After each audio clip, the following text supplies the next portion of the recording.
The Queen's final journey to London will take more than a week, and there'll be several stops along the way. Because she passed away in Scotland, her coffin will lie to rest at St Giles Cathedral in Edinburgh. Members of the public will then be allowed to pay their respects, most likely on Monday. Her Majesty will then be flown to London, and a procession is expected from Buckingham Palace to Westminster Hall, where she will lie in state for about 4 days. After the funeral service at Westminster Abbey, Queen Elizabeth II will be taken on a final procession to Windsor Castle, and there she'll be laid to rest next to her husband, Philip. Charles III will formally be named King during a ceremony at St James's Palace. The Accession Council only convenes after the death of a monarch, last meeting in 1952, following the death of King George VI. Sky News royal correspondent Rhiannon Mills has the details.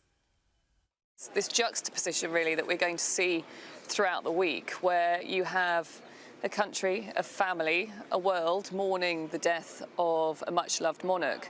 But in essence, the things have to go ahead. The former Prince of Wales, now King Charles III, has to continue with his official duties. And today is, in essence, the moment that he is formally proclaimed as king. What is going to be particularly striking about today is the fact that we will see this Accession Council meeting happening in front of the cameras. That is the first time that that has ever happened. In terms of the process, there are two parts. So the part one actually is taken by the Privy Council. So we're going to see the great and the good arriving over the next couple of hours, and they will proclaim the new sovereign and make certain orders of council relating to that proclamation. And then the second part is where we will see the King involved, where he will make a personal dedication relating to the death of the Queen and take the oath relating to the security of the Church of Scotland,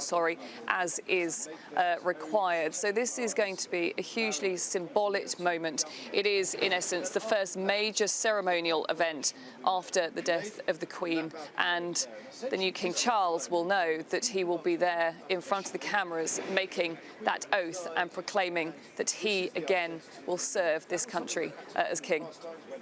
I think it was so striking what he decided to share in that historic address last night. You have to remember that his mother, the Queen, actually only made 5 of those addresses throughout her 70-year reign.